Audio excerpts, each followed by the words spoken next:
Olá pessoal, tudo bem? Vamos trabalhar hoje nessa nossa aula com o segundo reinado. Nós vimos aí o que aconteceu entre o primeiro e o segundo reinado, um período chamado regencial, de 1831 até 1840. Na verdade, deveria durar até 1844. Mas as turbulências, né, as grandes revoltas, né, foi o maior período de turbulência que o Brasil teve, foi o período regencial. Né, ainda com muitas consequências da maneira de governar de Pedro I. Isso vem muito em concurso que eu estou falando agora, hein? Concursos e vestibulares. A maneira centralizadora, sufocante que ele deixava as províncias, inclusive sem um legislativo, fez com que essas revoltas eclodissem com uma participação muito grande, né, popular. Nós tivemos revolta em Maranhão, tivemos revolta no Pará. No Pará, o mais famoso foi a Cabanagem, Maranhão, Balaiada. Tivemos na Bahia, Sabinada e Malês. E a mais famosa dela, que foi o Farrapo, que inclusive entrou no segundo reinado. Nós vamos ter 4 períodos de regência, né? A regência trina provisória, a regência trina permanente. Depois nós temos a una, a, a primeira com Feijó e a segunda com Araújo Lima. Bem, são esse momento. Nesse momento que está governando o Brasil em 1840, quem está controlando é a regência una, né, de tendência conservadora. No finalzinho da regência já está formulando os dois partidos que vão caminhar junto aí, né, nas disputas eleitorais por todo o segundo reinado. Liberais e conservadores. Liberais e conservadores. E teremos como conservador o que estava governando. E a ala liberal vai tentar derrubar, porque está centralizado demais o poder nele, né? Inclusive vamos dizer assim, com a luta ali do próprio Feijó para arquitetar junto com os Andrada, que era o inimigo, mas agora ali arquitetando a derrubada dos conservadores do poder, tá? Vamos ver se tem mais colegas querendo entrar aí.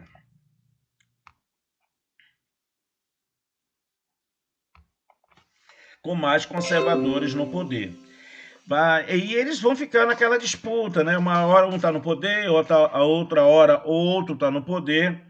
Mas tem uma frase, né, da imprensa que já esteve em vários concursos da vida, em vários vestibulares. A frase é mais ou menos assim, só para você ver como eles não são dois partidos tão diferentes, né? Ele dizia: nada mais conservador do que um liberal no poder.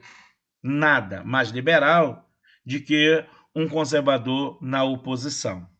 Percebeu o que ele quer dizer? Vou repetir. Nada mais conservador do que um liberal no poder. Nada mais liberal do que um conservador na oposição. Resumindo, eram farinhas do mesmo saco. Né? E o que eu estou falando aqui já esteve em concurso, já teve em vestibular, a resposta vinha, inclusive, nesse mesmo sentido, farinha do mesmo saco, que era um ditado, né? Para se referir que eles não eram tão antagônicos, eles não eram tão diferentes assim, só no nome, tá? Aqui nesse outro material secundário que iremos trabalhar, eu só vou mostrar logo aqui para você observar que essa chamada roupa de gala, né? No máximo 2 vezes no ano ele usava isso aqui, na abertura nos trabalhos legislativos e no fechamento. Essa é a roupa de gala. No dia a dia, Pedro II gostava de estar de paletó, gravata, ou uma roupa normal. Mas essa roupa aqui, com cedro, com a coroa, né, ele usa apenas nesses eventos especiais de abertura dos trabalhos legislativos. Como ocorre ainda, a República vai fazer isso também, né? Com os chefes do executivo visitando o legislativo, né?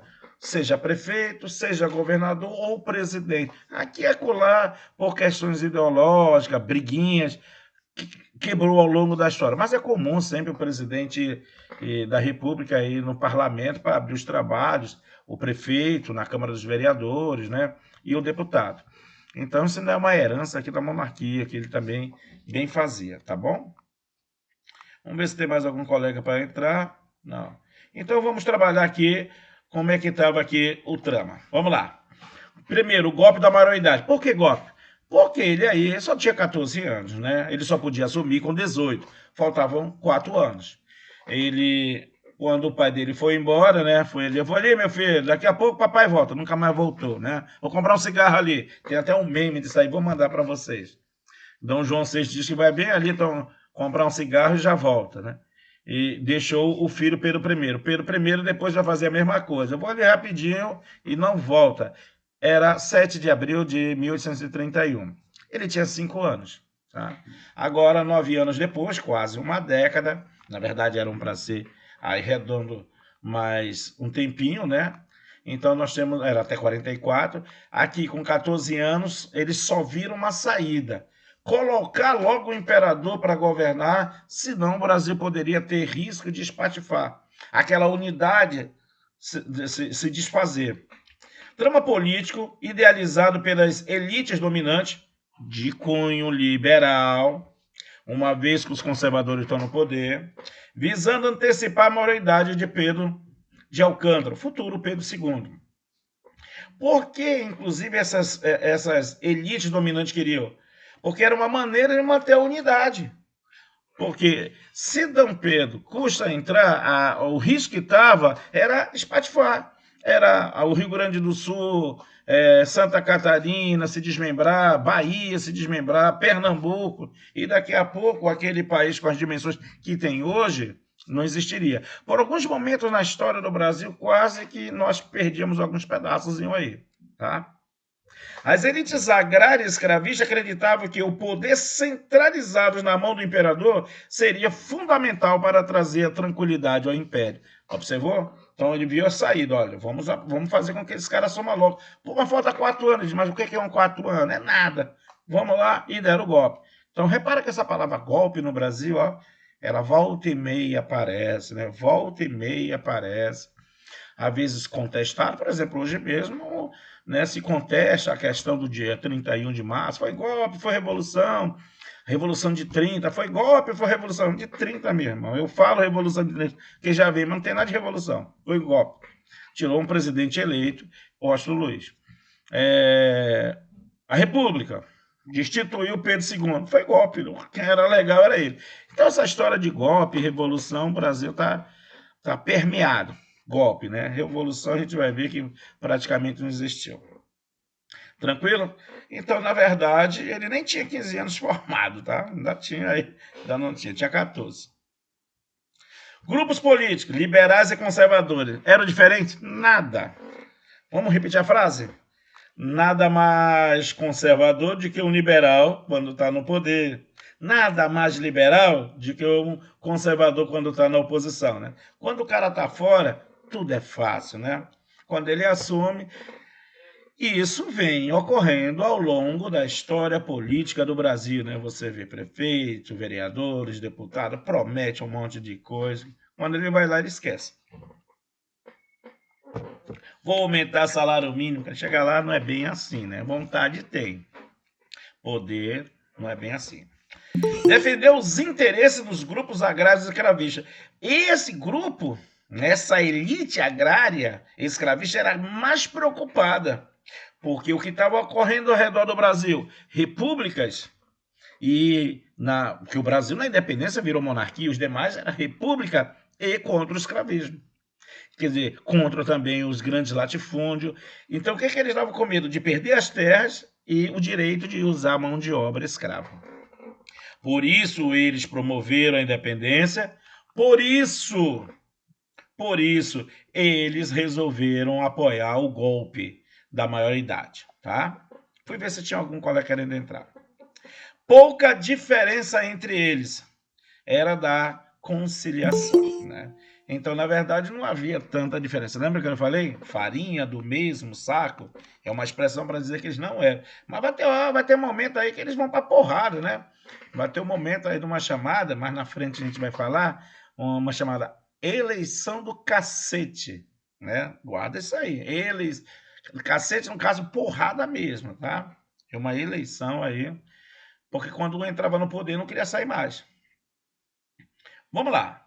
Na verdade, era assim, isso aqui é uma foto real de Pedro II, Curiosidade, é o Pedro II que vai trazer a fotografia para o Brasil, é Pedro II que vai trazer o carro, é Pedro II que vai trazer o telefone.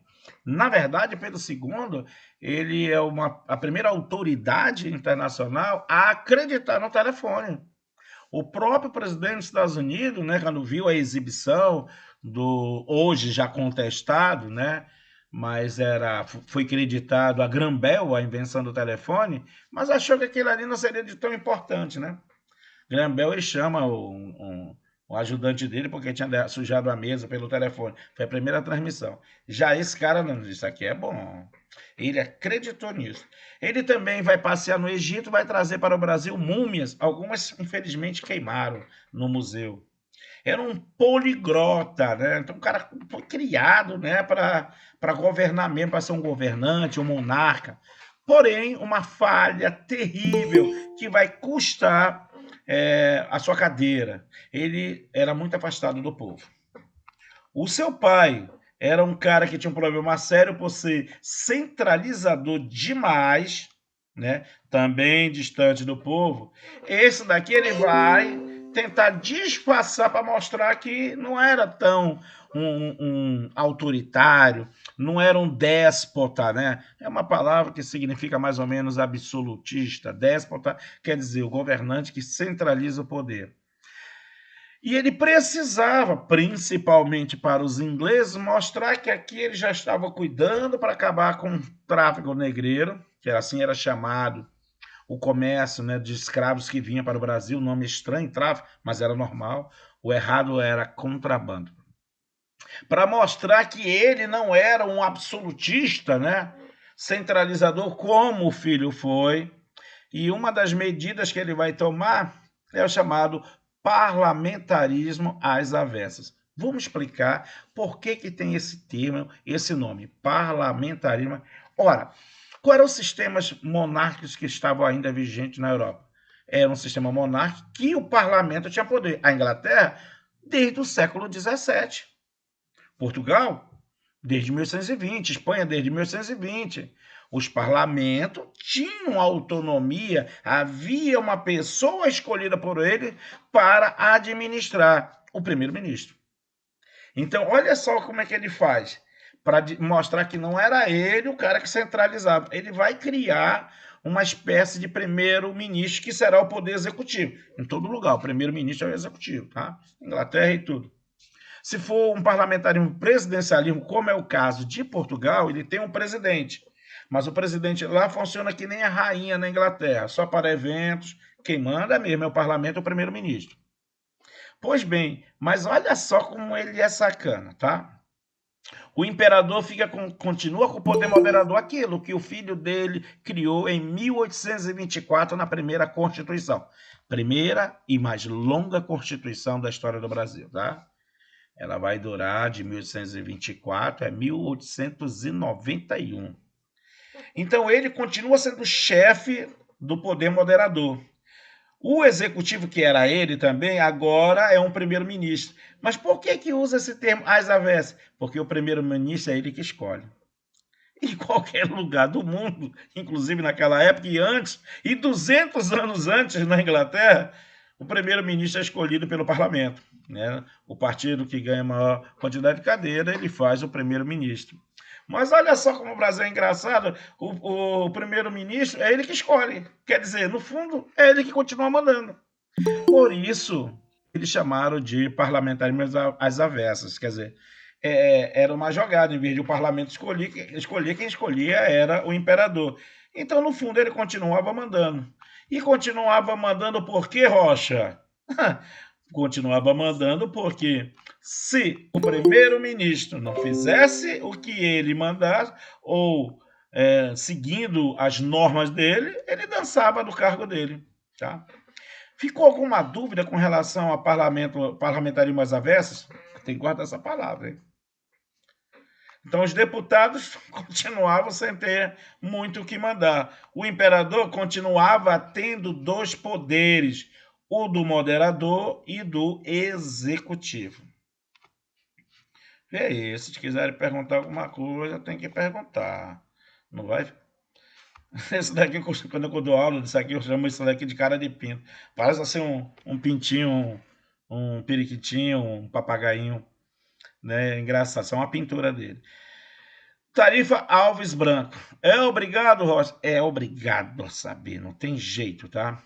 O que que ele vai fazer aqui, antes de a gente ler aqui? Vamos de cabeça aqui. O que que essa tarifa desse ministro da Fazenda, que seria mais ou menos o ministro da Economia, ele está criando, né? É o Guedes dos dias atuais. Ele está criando uma maneira para tentar alavancar um processo de industrialização no Brasil. Coisa que lá mais tarde, na frente, Rui Barbosa vai tentar. Daqui vai demorar um pouquinho. Rui Barbosa. Só que ele vai usar umas coisas aqui que era uma coisa que a Europa já não usava, era uma coisa lá do início do final do século XV e século XVI, no mercantilismo, que é o protecionismo. O mundo já vivia o liberalismo e condenava esses atos, não gostava. Então, olha o que ele vai fazer: elevação das taxas alfandegárias, quer dizer, os produtos que vão entrar no Brasil vão pagar mais impostos que desembarcassem no Brasil. O nome disso chama-se protecionismo, prática de um sistema chamado mercantilismo. Hoje, ele é proibido, né, pela Organização Mundial do Comércio, órgão ligado à ONU. Percentuais estabelecidos de 30% a 60%, está aumentando.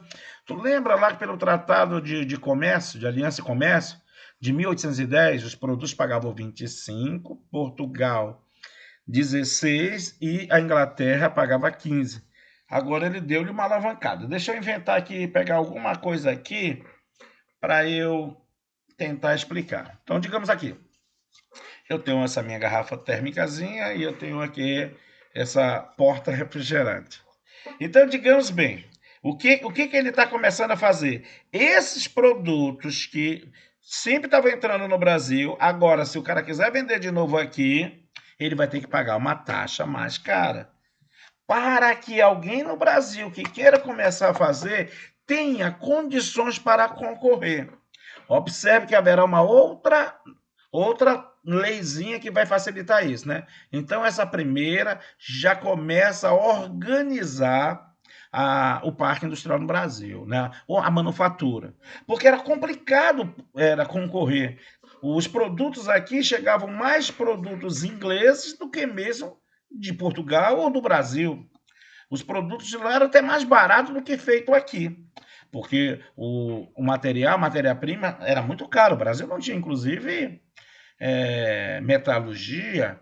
O Brasil não tinha ainda uma siderurgia. Isso só vai ocorrer em 1941, dentro de uma coisa chamada Acordo de Washington, governo Vargas. Só em 1941 nós vamos ter a Companhia Nacional, a Companhia Siderúrgica Nacional. Quer dizer, vai demorar. O Brasil é um grande, né, exportador de minério de ferro, mas não produziu ferro aqui. Então, guarda, Álvares Branco, os produtos vão entrar no Brasil mais caro. Tá? Claro que eles estabeleciam quais eram os produtos. E isso vai facilitar um boom, né, no processo da indústria no Brasil. E a pessoa que vai se destacar é o Barão de Mauá, né? Mauá, e ele vai ter vários, vamos dizer, títulos, né? Barão, Visconde. O nome dele, Irineu Evangelista. Bem, eu vou antecipar aqui. O que tinha dele? Por exemplo, as ferrovias eram dele, os barcos a vapor, esses que andaram na região norte, indo do Pará até Quito, no Peru, né? Os regatões passando pela boca do Acre, passando pelo Acre, era dele, né? Os barcos a vapor. Criou um banco. A produção de navio também era dele, além do navio ele produzia. A ferrovia era dele, né? A parte de telecomunicações, que é o telégrafo, era dele. Então repara bem que esse cara tinha um tentáculo, vai morrer meio quebrado. Vai morrer. Tem até um livro e um filme sobre ele, né? O nome do filme é Mauá. Aconselho a dar uma olhadinha nesse filme. Mauá. Então vamos lá. Surto industrial que marcou o império. Depois isso vai quebrar, tá? surto industrial. Qual é a primeira ação que vai facilitar esse surto industrial? Que os produtos que chegavam de fora, né, os manufaturados, começaram a entrar mais caro, facilitando para quem vai produzir, que foi a chamada tarifa Álvares Branco. Nós vamos ter uma lei chamada Eusébio de Queiroz, que põe um fim definitivo no tráfico negreiro. Rocha, o que isso tem a ver com o surto industrial? Porque vai sobrar dinheiro. Aquele dinheiro enorme lançado para estar comprando escravo, eles vão começar a investir em outra coisa, principalmente nas cidades. Urbanização, os casarões, tá? Haverá um dinheiro. Daqui a pouquinho a gente vai ver que essa lei aqui nada mais foi do que uma pressão inglesa de uma lei de 5 anos antes. Lá no meu canal, o áudio não está muito bem devido ao vento, eu fiz um vídeo numa cidade chamada Porto de Galinha. Tem a ver com isso. Expliquei por que o nome é Porto de Galinha. Tem a ver com esse período, tá? Depois dá uma olhadinha. Olha só os tentáculos do Irineu Evangelista, Barão e Visconde de Mauá. Investimento de Mauá. Você vai ver aqui. Rodovia, ferrovia. E aqui, para quem não sabe, é uma alusão às telecomunicação, né? Um cidadão aí, um grande, digamos assim, vulto da história do Brasil, Marechal Rondon. Marechal Rondon que desbravou aí o centro-oeste do Brasil, levando as telecomunicações, né? Para quem não sabe, Marechal Rondon chegou a ser cogitado a ganhar o Nobel da Paz. Morreu um pouco antes e o Nobel só é dado para quem está vivo. Seria o primeiro Nobel do Brasil. Por quê? Porque ele chegava junto com os índios, né? E não permitia que ninguém entrasse armado. Ele chegou a ser flechado, companheiro chegou a morrer, mas ele resistia. O contato com o índio, respeitando o dono da terra. Não esqueça esse não. Como ele era ligado ao Segundo Império, quando veio a República, deixaram o cara meio do lado, né? Todo mundo que era ligado ao Império levou um castigozinho quando a República começou. Bem, onde ele lançou seus investimentos? Bondes e ferrovia. Sim, aqui não vai dizer não, se eu não me engano. Mas ele tinha os tentáculos de investimento dele também foram para outros países da América do Sul. Dono da iluminação a gás, olha, era dele. Estaleiro, aquele local onde vai consertar ou fabricar barcos, né? Oficina de barco. Telégrafos, seria hoje o dono das companhias de internet, para ficar mais fácil, né? Dono da Oi, da TIM, da Vivo. Só para você ter um comparativo. Bancos e navegação a vapor, que era o bom. Quer dizer, ele tinha tudo da ferrovia, só não o avião porque não tinha inventado, senão ele era dono também de avião. Né? Se já existisse avião, uma companhia aérea era dele. Agora vem aquela outra tarifa que eu falei para vocês, uma outra lei que vai casar com a lei que nós já tínhamos sobre o protecionismo, Álvares Branco. É a tarifa Silva Ferraz. Quando eu ainda era aluno, eu fiz aqui. Eu peguei o sobrenome dele para não confundir com a lei do Álvares Branco. Isso aqui foi eu que botei nessa tela, não tinha. Eu botei protecionismo para você não esquecer. Por quê? Porque eu sei que nos concursos eles confundem isso. Tem gente querendo entrar. Quem, por exemplo? Não estou vendo ninguém. Eu não estou vendo ninguém. Estão falando lá no chat. Eu já aceitei, Jane. Acho que eu tô brincando. Obrigado, Jane. Tu lembras que eu falei que eu ia deixar desligado, né? Mas obrigado. Faça isso sempre, tá? Tem toda a permissão. Então, olha aí. Tem uma primeira lei aqui, tá? Que vai aumentar as taxas alfandegárias dos produtos que vão entrar no Brasil. E nós vamos ter essa lei, Silva Ferraz, que eu usei o sobrenome dele para não esquecer, botei na minha cabeça, Ferraz veio de ferro, tá? Aí eu pressionei aqui para poder botar o máximo de informação para vocês. Não tinha também, tá? Reduz as taxas de importação sobre máquinas, ferramentas e ferragem, tá? Opa, olha só, vamos pegar aquele copo? Tá, então tá aqui, eu tenho um copo aqui. Tem uma parte de ferro, tem uma parte de isopor, tem mais algumas coisas aqui, bora inventar. A primeira tarifa que tem lá, a protecionismo, né, que é uma lei do Álvares Branco, diz o seguinte: esse copo completo para entrar aqui agora vai entrar mais caro. Aí vem essa daqui depois e diz: porém, as peças para eu produzir esse copo aqui vão entrar mais barato. Bora repetir? O copo que é produzido fora, essa garrafa térmica, né, com todo o equipamento, produzido principalmente na Inglaterra, agora, para chegar no Brasil, eles iam cobrar uma taxa maior. Então, ele ia entrar mais cara, protecionismo. E, em compensação, a Silva Ferraz vai fazer com que esses produtos aqui, para produzir essa garrafa, vão entrar mais barato. Vai facilitar a produção dessa garrafa no Brasil.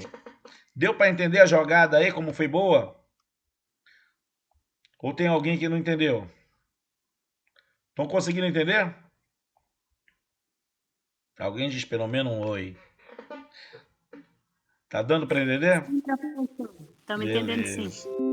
Muito obrigado. Então tá aí, né? Produto pronto, entra mais caro. Mas as peças para produzir aqui, entra mais barato. O ferro, né? Máquinas. Então eu vou poder construir aqui fábricas para fazer a garrafa.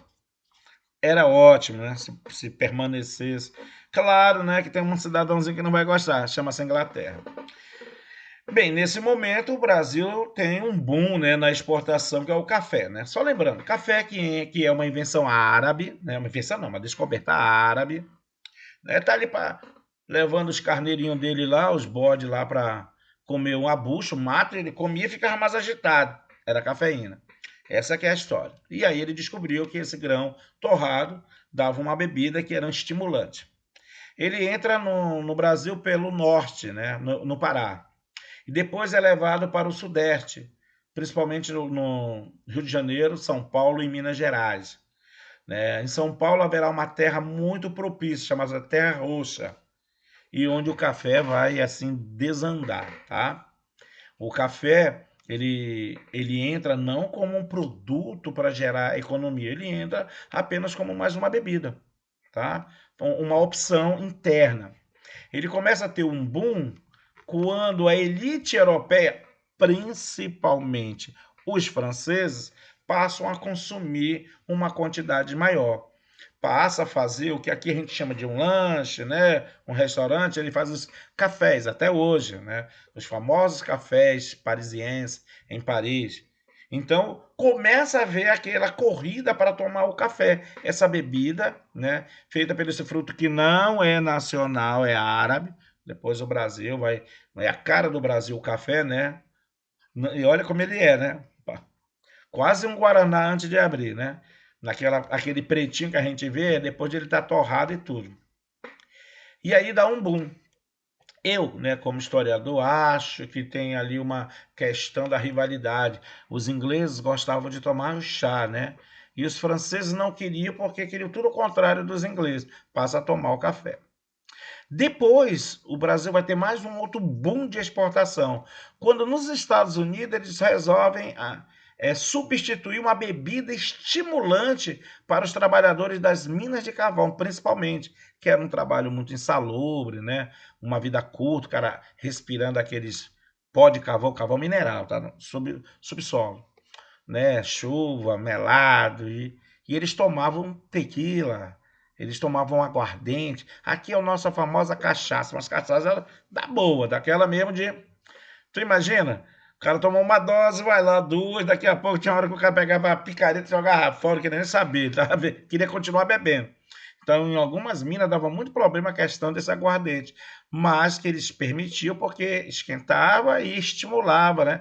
Para disfarçar o cansaço, a fome, né? Daquela área insalubre que são as minas.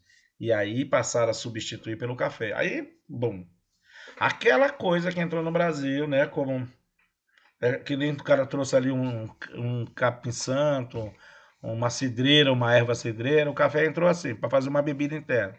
Não foi pensando nisso, mas virou, vamos dizer assim, nosso principal produto. De novo, o Brasil preso à monocultura. Lembra do açúcar? Lembra, inclusive, o primeiro ciclo que era o pau-brasil, né?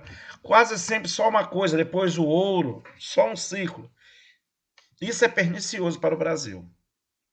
Principal responsável pelas transformações econômicas, sociais e políticas no Brasil na segunda metade do século XIX.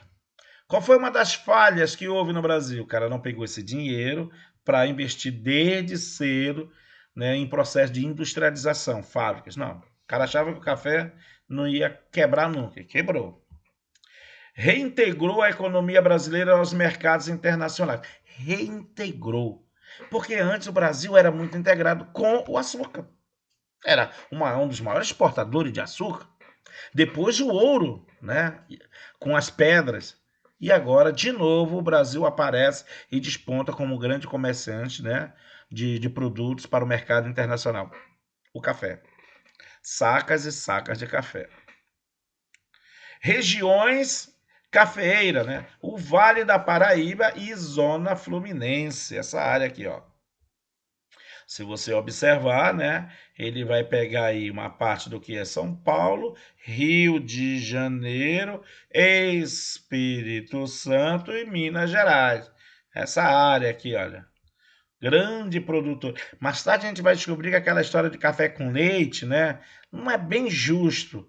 Aquela política do café, Minas produtora de leite, São Paulo de café. Minas era uma grande produtora de café, né? Rio de Janeiro também.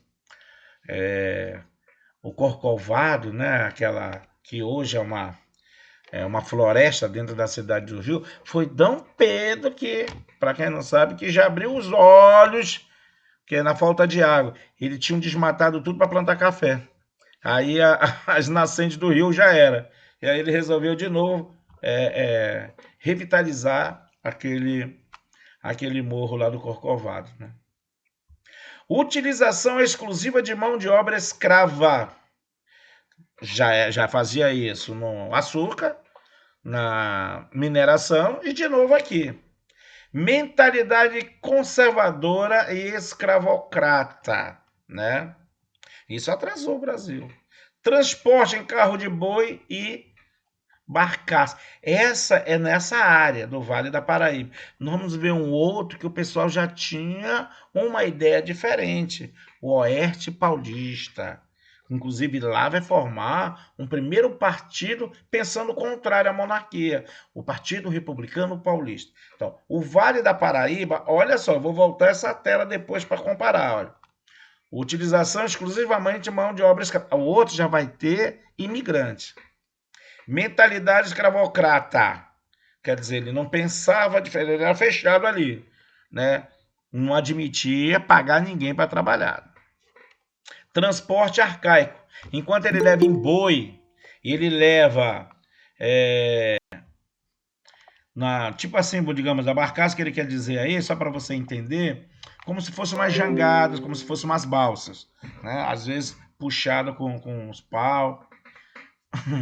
O outro, o Oeste Paulista, usava já trem. Dá uma olhada nessa outra. Região, o Oeste Paulista. Mão de obra, agora já está misturando. Escravos, trabalhadores livres e imigrantes. Quer dizer, os trabalhadores tanto local, né, livre, assalariado, como gente vindo da Europa. Mentalidade moderna, já pensava na frente, né, e capitalista, arrumar uma maneira de ganhar mais. Transportes, ferrovia. Então, olha só aqui. Tu imagina, vamos imaginar aqui, uma grande colheita aqui dessa área que ele vai levar para Porto de Santos, que era a principal área, né? Porto de Santos, ou até mesmo por um porto do Rio de Janeiro para exportar. Ele vai levar em carroça de boi ou em barcaça.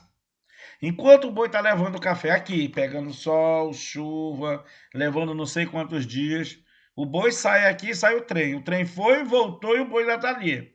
Ele leva um café de melhor qualidade, porque não vai ficar exposto a intempéries, vai direto para o depósito ou para o navio.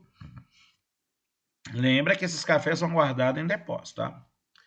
Ele dá 2, 3 viagens daqui, ainda está com os boi carregando. Então, era uma mentalidade mais capitalista. Tá? E é aqui, por exemplo, dessa área, nós vamos trazer um primeiro candidato a presidente civil, não vai ganhar, Prudente de Moraes, e que mais tarde será o nosso primeiro presidente civil. Será o terceiro presidente da República que vai ganhar na segunda eleição do Brasil. É bom a gente não confundir isso, tá? Porque o segundo presidente, ele era vice do primeiro, tá? Que foi Floriano Peixoto. Então, o terceiro presidente que vai assumir, ele vai assumir devido à segunda eleição.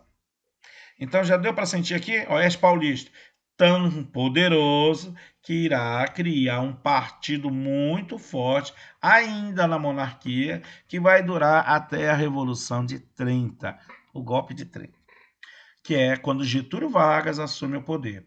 Partido Republicano Paulista. Professor, por que eles aqui não estão muito contentes com o imperador? Porque para eles a monarquia dava um trave. Eles queriam o federalismo. Ele queria que as províncias tivessem autonomia. E a monarquia estava travando o desenvolvimento. Se eles, né, fizessem assim, um acordo, né, dando autonomia às províncias, escolher os seus representantes, ter suas casas legislativas, talvez duraria bem mais tempo a monarquia no Brasil. Quem sabe até hoje. Né? Dificilmente, mas ele foi um entrave ao desenvolvimento do Brasil. Segundo Renato, processo absolutista. Olha, o processo de abolição no Brasil é puramente pressão inglesa. O que nós vamos ver aqui serão séries de medidas que o Brasil vai tomar para agradar a Inglaterra. Inclusive, algumas das leis que aqui serão criadas serão tão fajuta que vai entrar para a história com o seguinte termo: leis para inglês ver. Leis para inglês ver. Começa ainda lá atrás em Dom João VI, mas é aqui, em Pedro II, que tem as leis mais famosas, tá? E ainda hoje, se você prestar atenção numa série aqui no Brasil, em uma novela, algum filme nacional, aqui e acolá você vai ver o termo. Às vezes um bate-papo em resenhas de esporte, né, futebol, aqui e acolá, um comentarista solta isso aí. Isso aí é para inglês ver. Ah, o que esse dirigente fez? Isso foi para inglês ver. Né? Quer dizer, aquela coisa só fantasiosa. Eu posso até te antecipar aqui. Tem duas leis aqui que estão dentro dessa. É a lei do sexagenário e a lei do ventre livre. O que o Brasil queria mostrar para o mundo? Para a Inglaterra, principalmente. Que nenhum velho era escravo e que nenhuma criança nascia escravo. Conversa. Né? Onde que o cara ia chegar vivo, aquele escravo, depois de 60 anos? Era difícil. E quem que ia lá dizer, olha, opa, hoje ele fez 60 anos. E tem mais, mesmo quando comprovado, ele tinha que pagar uma indenização para ser livre. Ele tinha? Não tinha. A criança nascia livre? Não. Ficava um determinado tempo, né? Claro, a lei protegia, tinha que mamar, mas tinha que indenizar o dono da mãe. A mãe que era escrava tinha dinheiro? Não, o moleque ficava mais tempo lá. Então era lei fantoche, né? Fantasiosa. Daí o termo leis para inglês ver. Na Europa diz, não, o Brasil tá bacana. É parlamentarismo. O monarca não manda sozinho, não. Tem um primeiro-ministro. Mentira, quem mandava era ele. Pô, lá tá bacana, rapaz.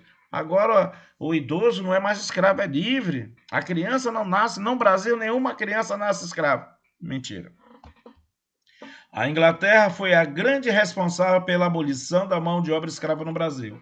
Lembra que da lei de 1810, o Tratado de Aliança e Amizade, ele já tinha cobrado para que o Brasil iniciasse o processo para colocar fim ao tráfico negreiro. E vai cobrar isso também na aceitação da independência do Brasil, tá? No processo de aceitação, em 1825 e 26. A Revolução Industrial necessitava de mercados consumidores. Não é que a Inglaterra estava ali com dó do negrinho, né? Oh, meu Deus, é um ser humano. Negado, não estava nem aí. Eu queria que todo mundo que trabalhasse recebesse para poder comprar deles. Beleza? Era isso. A gente vai ter aqui, olha aqui o meu cursor. 5 anos depois que ele assumiu, vai ter uma lei aqui que vai pressionar o Brasil. Né? Eu vou até antecipar o nome. Bill Aberdeen. Depois a gente vai falar, guarda só, duas datas importantes, 1845 e 1850. 5 anos de diferença.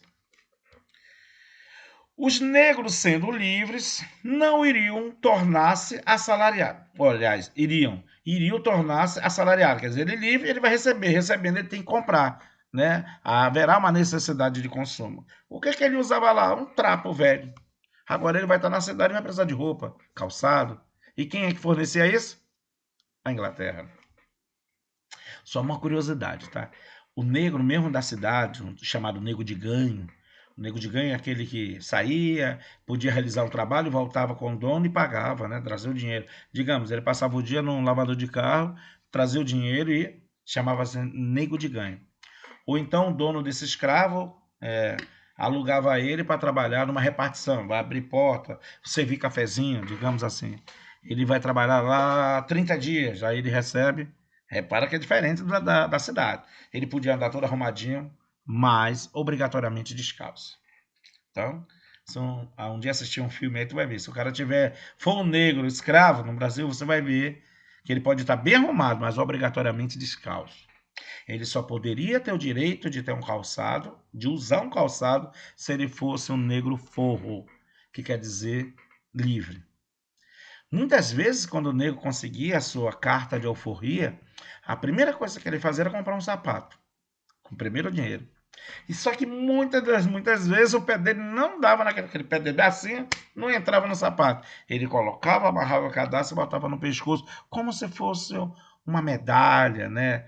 Um diploma, para mostrar para o pessoal, olha, eu sou forro, eu sou livre. E ele desfilava com aquele sapato no pescoço. Bem, os negros, sendo livres, iriam tornar-se assalariados e, consequentemente, consumidores. Então, essa era a grande preocupação da senhora Inglaterra. Essa imagem aqui ela é muito associada à Revolução Industrial, por isso que ela está aqui, né? Nos livros. Aqui é uma criança brincando, as crianças trabalhavam, né? As mulheres, porque a criança e a mulher ganhavam menos do que o homem. Isso aqui é uma fábrica de têxtil, né? Produzir pano, que é o grande boom da Revolução Industrial, é a produção de têxtil. Vamos lá, então. Mais algum... Ver se tem aqui alguém perguntando aqui no chat alguma coisa. Só tem boa noite, ok. Logo mais vamos fazer já um próximo simulado. Temos que estar atento. Hoje vamos trabalhar umas questões, tá? E num outro encontro também. Olha lá! 1845, 5 anos depois que Pedrinho II assumiu. Isso aqui é um ministro inglês que sacou uma jogada aqui. Só tem uma maneira de a gente pressionar aquela turma lá que ainda tem escravo, né? O Brasil é um dos últimos países do mundo, né, a manter o trabalho escravo. A lei foi o seguinte: a partir daquele momento, Bill Abercrombie, porque era o nome dele, né, desse ministro, embaixador inglês, qualquer navio que fosse pego pelo oceano, transportando o escravo, o tráfico negreiro, esse navio seria apreendido e levado para a Inglaterra. Lá a tripulação seria julgada. Ora, imagina aí, o dono do navio aqui, o cara, cadê o teu navio que ainda não chegou? Não, foi levado para a Inglaterra, vamos lá para julgar. Se eu fosse, eu podia ficar preso. Rocha, e os escravos que estavam dentro daquele navio? Eles eram levados para uma fazenda, né, onde poderiam trabalhar, ganhar, mas tinham que pagar a comida, a roupa, entendeu? Ia trabalhar. Esse aqui é um modelo de um porão, de um navio escravo, tá? Lembra muito Castro Alves, né? Navio negreiro. Então tá aqui. Bill Abercrombie, proibição do tráfico negreiro. Isso aqui foi um choque no Brasil, né? O preço do escravo foi lá em cima. Aprisionamento dos navios negreiros. Se ele pegasse, levava para ser julgado na Inglaterra. Quem que ia lá?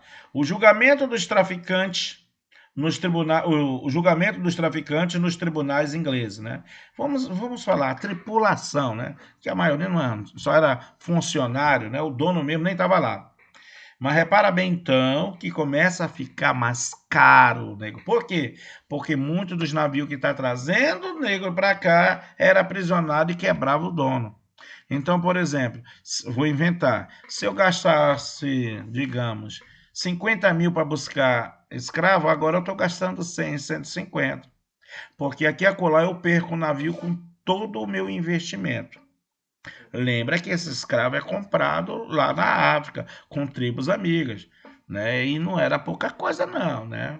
tinha que levar pano, que não era barato, munição, que não era barato, arma, aguardente, tabaco. Esse era o produto que era trocado, que eles chamam de escambo. Então era caro. Aí o cara investia, chegava, o navio não vinha. Então o preço, ó, subiu. 5 anos depois, Eusébio de Queiroz, né?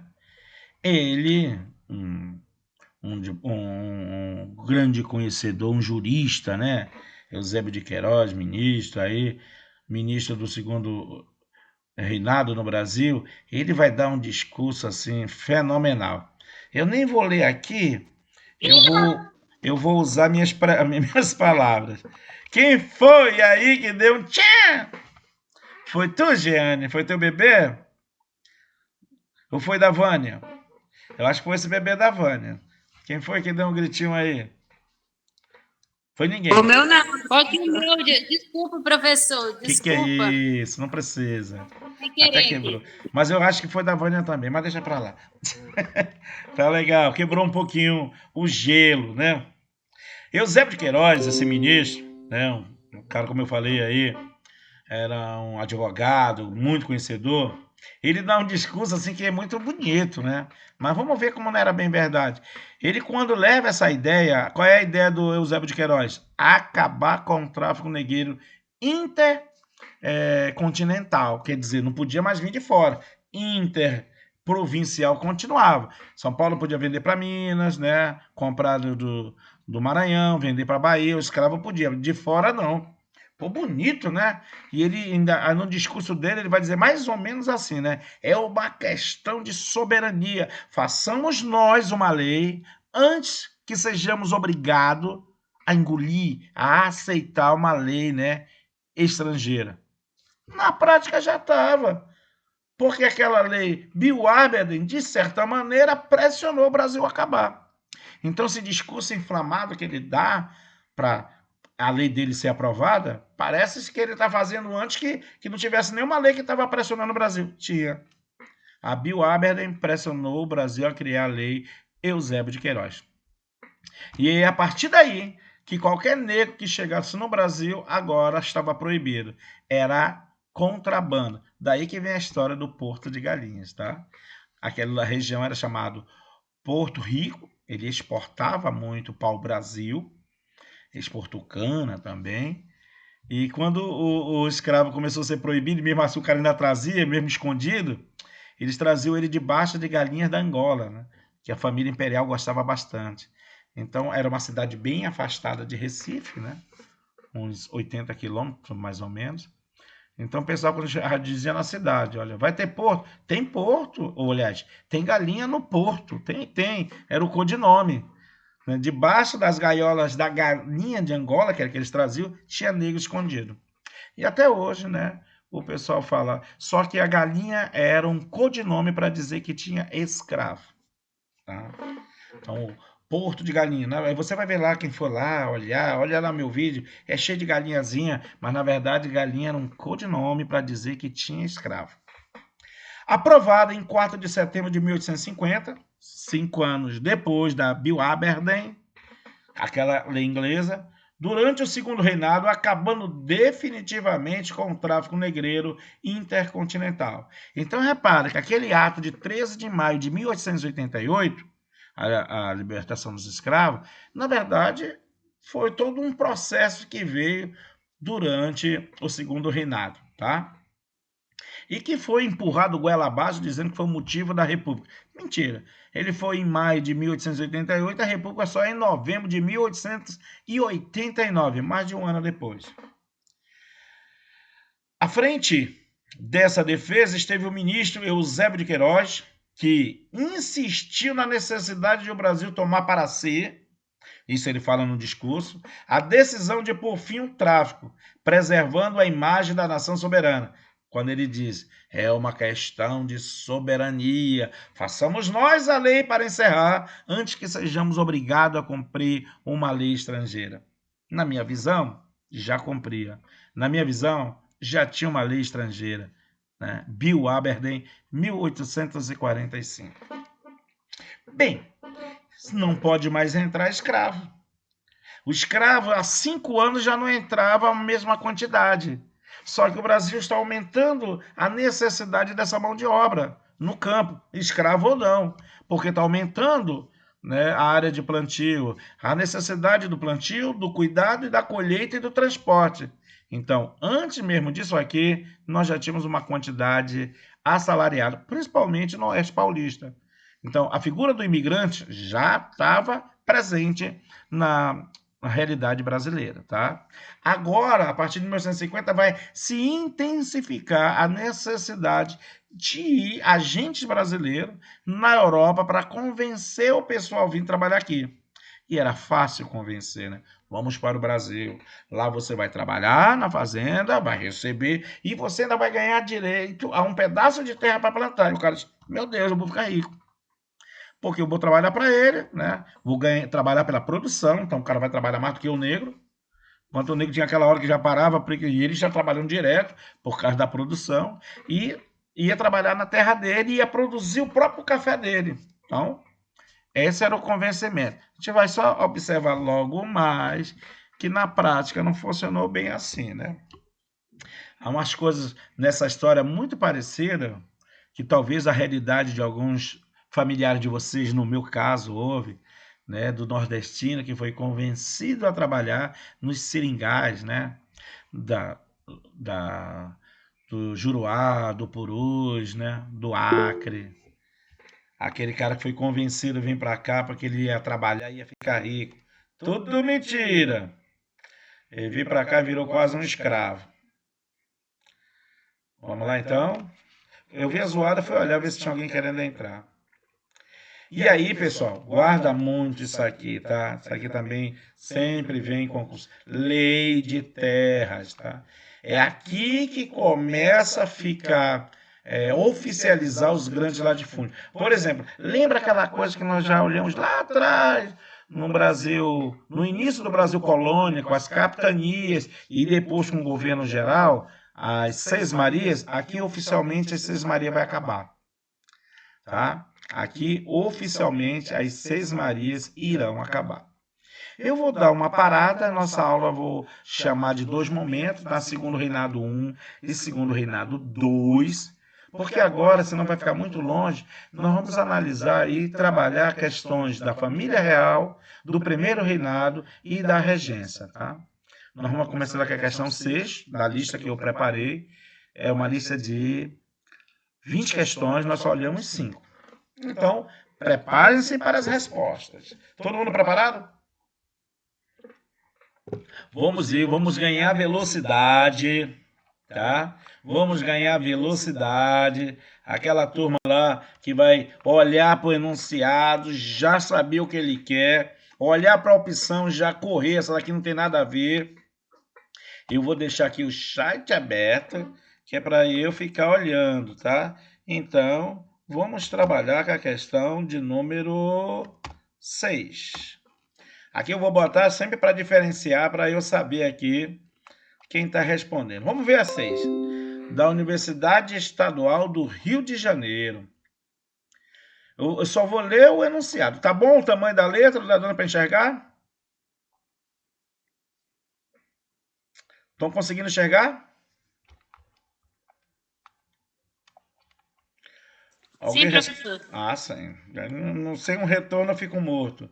O impacto da vinda da família real portuguesa para o Brasil implicou alterações significativas para a cidade do Rio de Janeiro, que se prolongaram durante todo o período conhecido como joanino.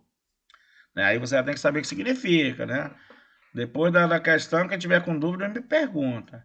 Essas alterações produziram uma nova dinâmica socioeconômica e redefiniram, em vários aspectos, a inserção da cidade no contexto internacional. Depois você pode me perguntar o que é isso, que ano começa, que ano termina, período chamado joanino. Agora eu vou olhar que eu também não sei a resposta, né?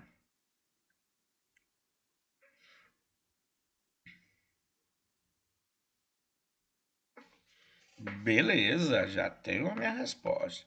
Já vou olhar ver se alguém já marcou alguma coisa. Ninguém. Vamos ganhar velocidade aí, meu povo.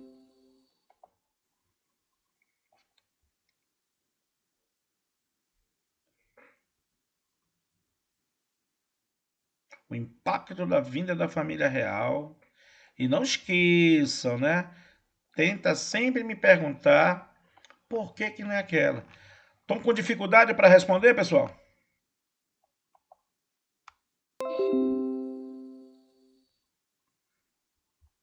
Estão com dificuldade para responder a questão?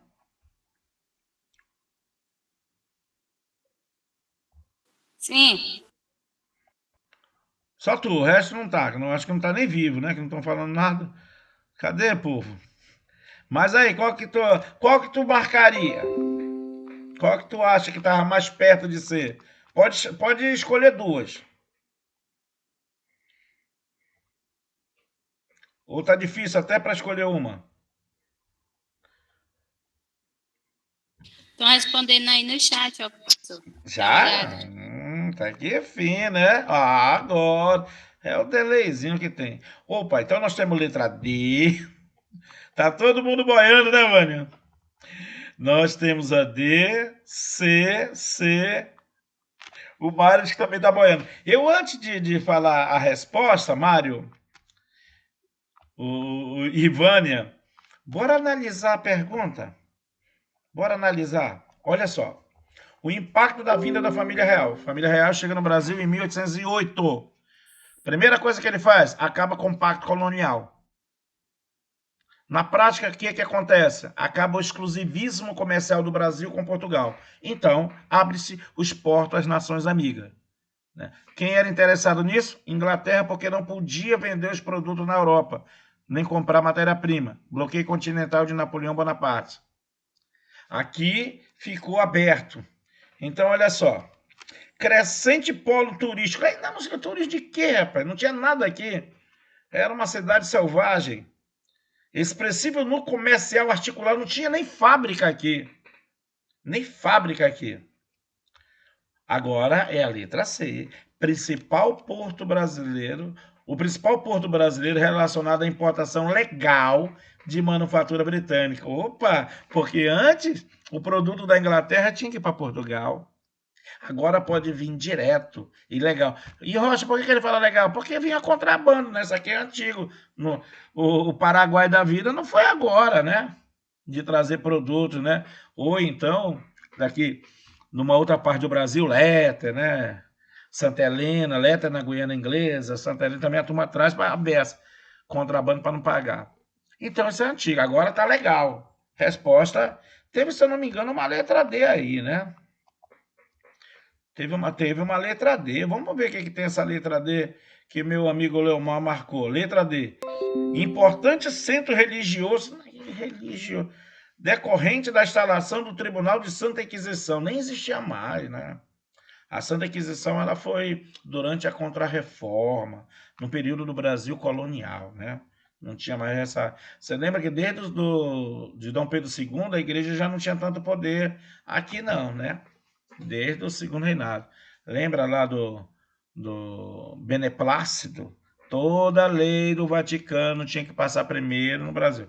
Centro religioso com tribunal de Santa Inquisição, nada a ver, né? Porque o tribunal julgava e queimava os caras. Então, não tinha nada de centro religioso. Beleza. Agora, a turma do boiado, que não entendeu. Eduardo, quer que eu comente a letra C para ti? A letra B, Eduardo?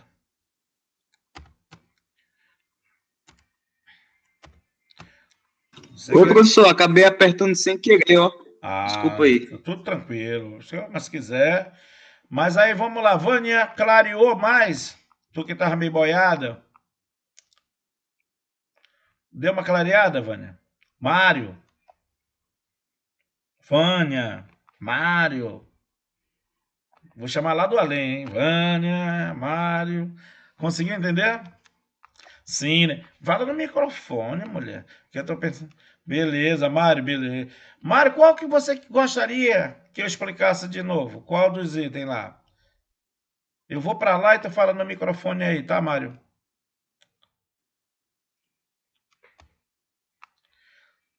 Já, Mário? Olhou. Já. Ah, é? Ah. Que eu dei a impressão que ele queria que explicasse de novo. Professor, quero que o senhor explique, se eu puder. Poder, eu posso. Qual é que você queria? Qual é a opção? Olha só. A 6 mesmo. Tá, mas vamos lá. Então vamos pegar aqui. A questão refere-se ao impacto da chegada da família real, né, no período conhecido como joanino, que é o período que corresponde ao governo de D. João VI, que é do início do ano de 1808 até 1821. Mas o primeiro grande impacto é que ele abre os portos. O Brasil agora é um centro, né, consumidor, porém não de produtos vindos exclusivamente de Portugal, como foi durante 300 anos. Agora o navio inglês pode vir direto no Brasil. Por isso a Inglaterra pressionou para que ele não aceitasse as normas de Napoleão Bonaparte, entendeu? Aí o que acontece? O Brasil, aí ele vem. Então o Brasil passa a ser o principal ponto, né, de importação legal de manufatura. Agora vem para cá. Antigamente não. Durante toda a história do Brasil era proibido vir qualquer navio de fora e nem daqui para lá. Tá? Tem alguém com o microfone ligado aí, fora o Mário, que eu vi uma zoada. Tá tranquilo? Então, bora para a questão de número 7. Já tá aí, 7, né? Vou botar de novo aqui, que é para a gente diferenciar para ver a resposta. Vamos ver se ganha mais velocidade. 7. O ano de 2008 assinalou, né, marcou os 200 anos da chegada da família real ao Brasil. Sobre isso, assinale a alternativa correta. Então ele está falando que em 2008 comemorou, saiu até o famoso livro dos 1808, né? Um best-seller, vendeu a beça. O ano de 2000. Agora eu vou olhar a minha resposta. Então ele está falando sobre os 200 anos. Repara que a questão está dentro do mesmo contexto da questão anterior, da questão 6.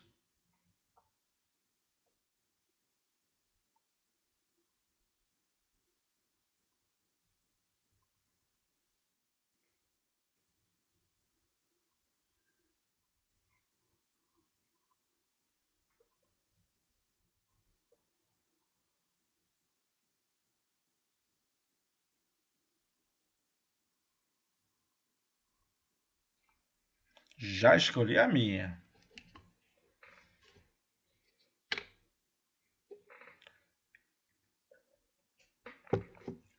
Será que já temos alguma coisa no chat?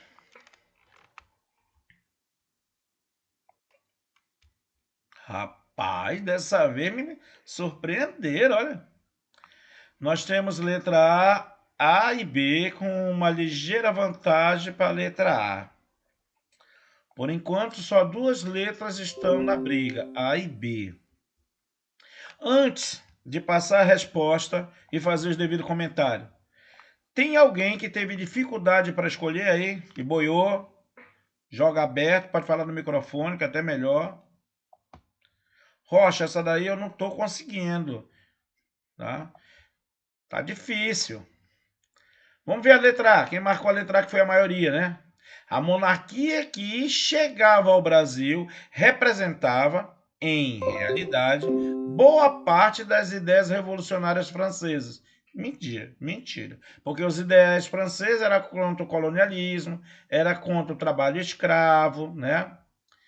Lembra que os ideais da francesa eram liberté, égalité e fraternité. Igualdade, liberdade e fraternidade. Não tinha nada. E do liberalismo europeu daquele período, né? Não tinha porque Portugal era ainda um sistema absolutista, né? De liberal não tinha nada e era mercantilista na sua economia e não liberalismo. Não, totalmente equivocada a letra A. Toda falsa. Não tem nem aquele negócio, tem um pedacinho. Não tem nem um pedacinho. Eita, vou vir dar uma olhada, ver se tinha mais alguma letra, né? Realmente, já vou botar a próxima aqui. Resposta é a letra B de bola. E ainda teve uma letra A aí, né? Leomar, professor, o senhor pode voltar ao raciocínio, porque travou? Posso, sim. Errou feio, né? Eu vou novamente, tá bom? Vamos lá. Ele fala que em 2008 comemorou-se os 200 anos da chegada da família real no Brasil. Beleza, chegou em 1808, então 2008, 200 anos. Sobre esse período, assinale a alternativa correta. Muitos dos colegas, né, ficaram entre A e B e um pouquinho mais na A, e eu estou mostrando que da A está toda assim falsa. A monarquia que chegava ao Brasil representava, em realidade, boa parte dos ideais da Revolução Francesa. Não tinha. Ele não tinha ideais da Revolução Francesa. Recém-acontecido, em 1789, né, que era contra o colonialismo. O Brasil era colônia, ele tinha um monte de colônia, inclusive na África. Então não tinha nada de ideal da Revolução Francesa, né? Os ideais da Revolução Francesa eram liberdade, igualdade e fraternidade. Não tinha igualdade, uma vez que o índio e o negro não eram tratados normal, né? E ele ainda diz que do liberalismo, não, Portugal era mercantilista, não havia o liberalismo econômico, havia o protecionismo. O Brasil não podia comprar nem vender para todo mundo, era obrigado a comprar de Portugal e com os preços de Portugal. Então não tinha liberalismo. Letra B. Se você tivesse prestado atenção lá que eu falei na 6, já respondi aqui, ó. Quando eu falei de Napoleão Bonaparte e o bloqueio continental. As motivações da vinda da família real para o Brasil estão relacionadas mais à realidade europeia do período, bloqueio continental, Napoleão querendo sacanear a Inglaterra, né? Boicotar economicamente ela, destruir economicamente. Tinha perdido a batalha de Travador em 1805. Em 1806, bloqueio continental para arruinar a economia inglesa.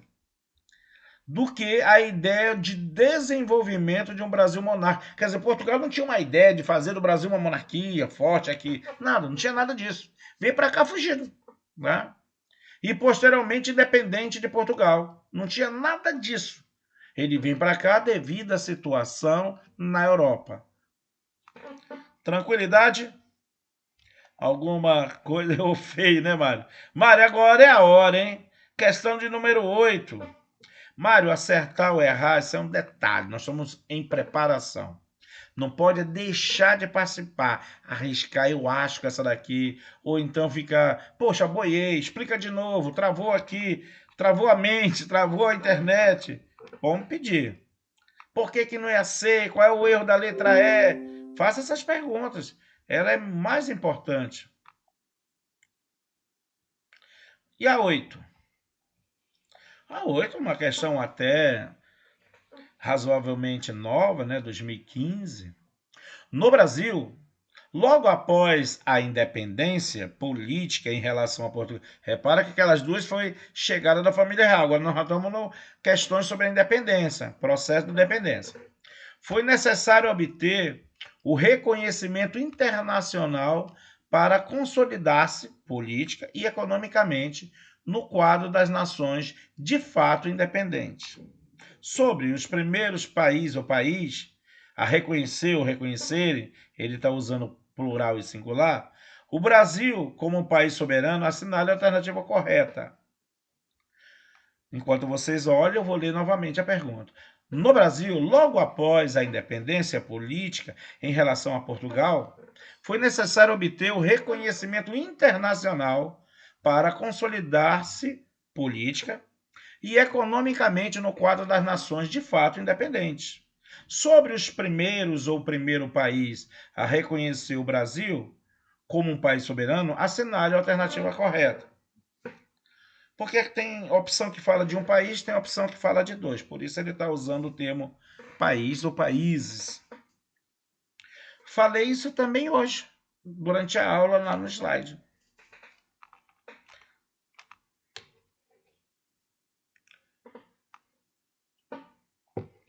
E no nosso último encontro também eu mencionei isso aqui.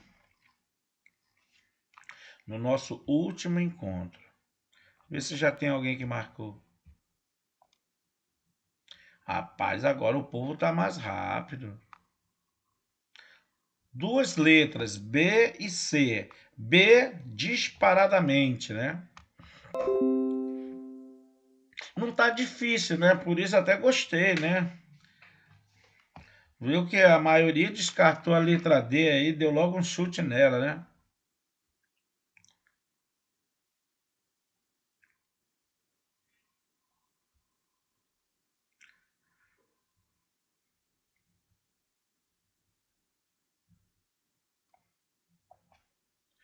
Já posso ir para a resposta? Só observar se apareceu mais alguma coisa.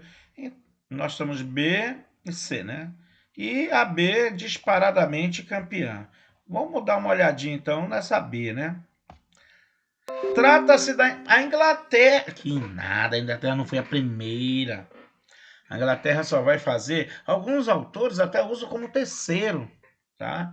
Em 1826, né? Na verdade, outros em 1825. O primeiro país foi em 1824, depois 25 e para alguns 26. Na ordem foi Estados Unidos, Portugal e Inglaterra. Se vocês lembrarem, eu falei dos Estados Unidos, né? Inclusive, no último encontro nosso, na nossa aula, eu falei da doutrina Monroe, o quinto presidente dos Estados Unidos. Né? A doutrina dizia América para os americanos, que a América deveria ser governada por americanos. Americano que ele quer dizer, claro, né? Não norte-americano. No fundo era isso, né? Então, os Estados Unidos, que já era um país em franco desenvolvimento, expansionismo da ideia imperialista, ele queria lançar seus tentáculos nos países da América como um todo, né? Em vez de ser Portugal, Inglaterra, França. Então, por isso ele foi apoiando.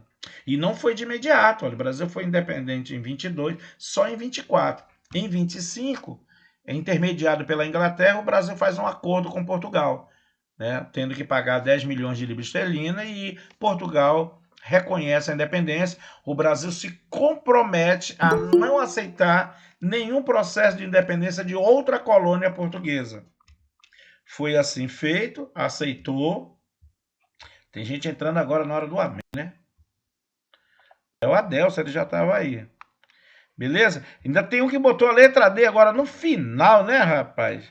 O que diz essa letra D? Que na Portugal, Argentina. Interessado em formar uma América Latina forte. Era cada um por si, meu irmão. Né? Ainda vai ter depois o Paraguai tentando pegar um pouquinho mais, e vai ser a Guerra do Paraguai no segundo reinado. As fronteiras nem mesmo eram definidas direitinho lá. Então ganhou a galera. Quem foi o primeiro na letra C? Deixa eu ver quem foi o primeiro a acertar. Paula Silvia. Pô, parabéns, Paulinha. Foi consciente ou foi no chute, Paula? Hein, Paula? Foi consciente ou foi no chute esse acerto? No microfone aí, cadê a Paula? Se não conseguir falar, pode escrever. Foi consciente?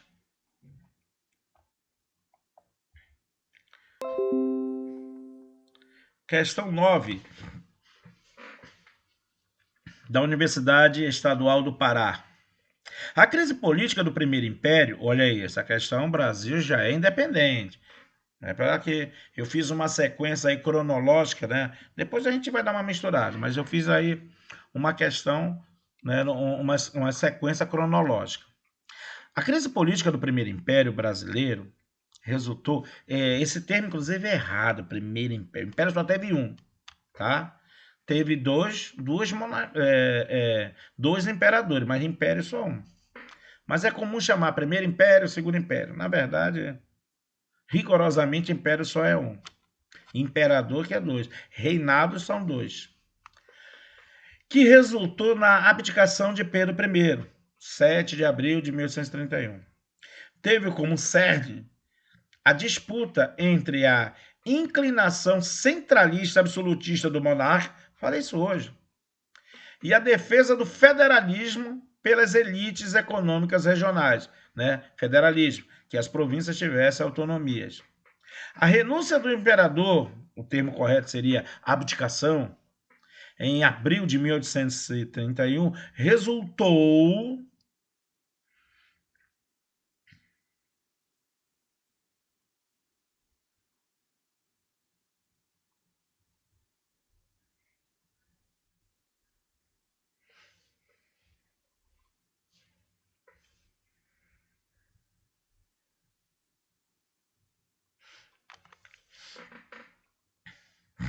É confusa essa daqui, hein? Tem que estar bem atento, ela é confusa.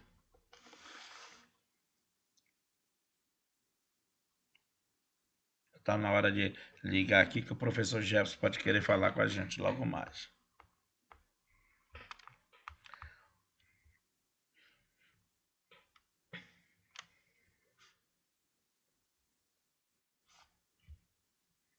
Vamos ver se já tem alguma... Já tem gente que respondeu. Beleza, Paula. Valeu. Foi, mas foi com dúvida, mas... Porque vai ter que escolher uma opção, né, Paulo? Nós temos B, C e A. É a primeira questão que nós temos 3 opções diferentes. É a primeira questão que já traz aí 3 situações diferentes, né?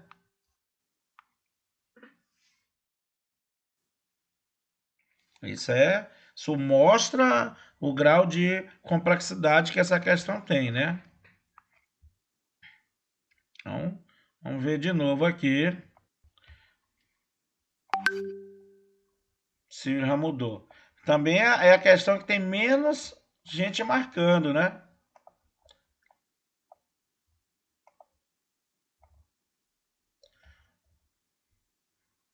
A, B e C. Só teve essas 3 mesmo. 3C, 4C. Tá empatado. C e A tá empatado. 4x4. Ainda tem um Bzinho ali que é do Leomar, né? Cadê a Paula? Cadê a questão? O que a Paula marcou? Paula marcou A. Beleza, então ficou aí pau a pau, né, Paula? Vamos lá. Eu vou fazer o seguinte, eu vou jogar logo a resposta para ganhar tempo. E alguém quiser, peça o comentário, tá? Resposta correta é a letra A. Na transferência do poder às elites regionais. Vai nascer os coronéis, inclusive. Os regentes são senadores e deputados que representam vamos dizer assim, as províncias, que é o que nós chamamos de estado hoje, tá? Transferência de poder às elites regionais, às províncias, e aos regentes, que são representantes deles, que serão escolhidos, né? Serão 4 períodos da regência, né? Primeira trina provisória, que é só dentro de 1831, aí já vão escolher a permanente, depois muda a Constituição em 34, né? O anteprojeto lá, o artigo que vai mudar, vai criar a UNA, a primeira e a segunda UNA, tá? A primeira Feijó e a segunda Araújo Lima. São os 4 momentos. Então, nesse momento da regência, que o que deveria ser imperador só tinha 5 anos, depois 6, 7, 8, de menor, quem está mandando mesmo são os poderes das províncias. Por isso a resposta é a letra B. A segunda foi a C, né? Deixa eu ver. O fortalecimento de movimentos separatistas regionais em desacordo com a escravidão, podia até ser desacordo com a monarquia, né? Muitos eram contra, mas extremamente a favor da escravidão, né? Muitos desses movimentos não querem o fim da escravidão, não, né? Farrapo que é o diga da vida, né?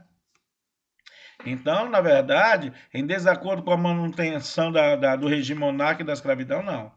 Fortalecimento dos movimentos separatistas regionais. Então, é isso que está a falha na questão de número de letra C da 9. Posso, Leomar. Vamos lá. Agora, deixa eu só ajeitar aqui. Bem, ele me pediu para comentar a letra B. Na transformação... Não, essa daqui não vai. Ele vai levar 9 anos. Na transformação imediata de Pedro II em monarca. A regência vai existir justamente porque ele é impedido de assumir pela Constituição. Só pode assumir o imperador depois de 18 anos. Então, em 1831 ele tem 5, vai ter que esperar até 1844. Quando dá 1840, eles dão o golpe da maioridade. Ele com 14 anos, ainda não tinha 15 completo, eles dão um golpe para ele poder assumir logo, mas precisava mais 4 anos. Então, o erro da B está aqui, na imediata, né, a transformação imediata de Pedro II em monarca. Beleza? Ele não podia. Leomar, entendeu aí, meu amigão? Você que me pediu aí o comentário. Beleza. Então, esse aí eu tô gostando. Gostei de ver. Bora ver, então. Assim, quem foi o primeiro que acertou nessa daí, hein? Primeiro foi o Josué França. Foi o campeão nessa daí. O primeiro a responder certo. Bora ver a 10. Opa! É um quadro aí que levou aí quase 80 anos, né? A distância, né? Do ato para a pintura, né? Tem alguns autores que falam quase 100 anos, né? Não é bem, mas perto disso. Levou aí um tempinho para ser pintado. Então, repara bem que o cara tá levando aí, vamos arredondar então, quase 100 anos pintando. Então, significa dizer que ele teve que imaginar muita coisa, né? Por exemplo, o Dom Pedro não estava em cavalo, né? Estava no jumento. E no mato ele estava cagando, estava com problema de, né, um desarranjo intestinal medonho. Ele tinha ido em São Paulo, né? Visitar a Marquesa de Santa e estava voltando. Vamos lá. A pintura é uma manifestação artística que pode ser utilizada como fonte histórica, reforçando uma versão da história. Nesse sentido, observando o quadro do pintor paraibano Pedro Américo, aí já olharam o quadro, né? Famosíssimo. Vários concursos trazem esse quadro. No campo da historiografia, a história da história, essa imagem sintetiza o verdadeiro sentimento da nação, expõe a luta, expressa o apoio, representação de uma visão heróica, mostra a independência como anseio de grupo subalterno, quer dizer, inferiores. Subalternos, inferiores. Essa é a nossa questão de número 10. Que eu gostaria que fosse mais rápido. Opa, e foi, né? E foi. Primeiro que marcou certo ou errado foi o Josué. Na letra B, o primeiro da letra de Fernando Rocha. E nós ficamos nas duas letras, né? Se for uma das duas, o campeão vai ser o Josué novamente, ou o Gabriel ou o Fernando. Então, vamos embora ver quem é o campeão. Qual foi que ele marcou? Letra B, né? Tu marcou, né? Expõe a luta de classe existente no país no período da independência. Não existia luta de classe. Existia o escravo e existia o livre, né? O escravo submisso, que tinha os seus castigos no pelourinho para mostrar a inferioridade, e o livre. Não existia o assalariado, né? Resposta, letra D. Representa uma visão heróica e romanceada da separação política de Portugal, né? Coisa bonita, repara bem ele no cavalo, todo arrumado, e na verdade era um jumento, né? Eu nem sei se ele levantou uma espada ou um papel higiênico, né? Apesar que não tinha, porque ele estava com a dor de barriga desgramado. Então, na verdade, isso aqui foi para fantasiar, mostrar aquela coisa épica da independência, né? Há quem diga que o próprio grito de independência ou morte ele já tinha alardado dentro de uma maçonaria antes desse acontecimento. Então, aí só fez fechar mesmo. É verdade que ele recebe uma carta, né? Se aborrece. Vamos então para a questão de número 11. Ver se alguém quer um comentário, né? Não tem mais nenhum comentário. Vamos ver na questão 11. Quem vai ser o primeiro e o primeiro a acertar? Fulvestre. O sistema eleitoral adotado no Império Brasileiro estabeleceu o voto censitário. Essa afirmação significa que o sufrágio era indireto. Para ser eleito era necessário, a eleição era efetuada em 2 turnos, o voto não era extensivo aos analfabetos. Boa, né? É uma questão que se refere à Constituição de 1824. É uma questão que se refere à Constituição de 1824. E eu já vou dar uma olhada, ver se nós já temos aí.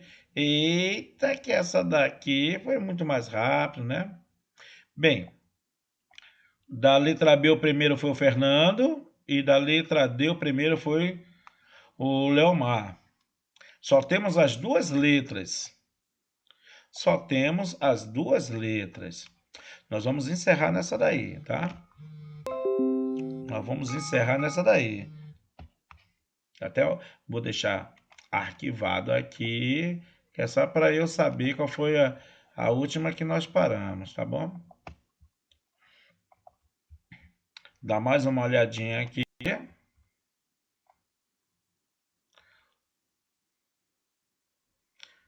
B e D, não tem jeito, só teve essas 2, né?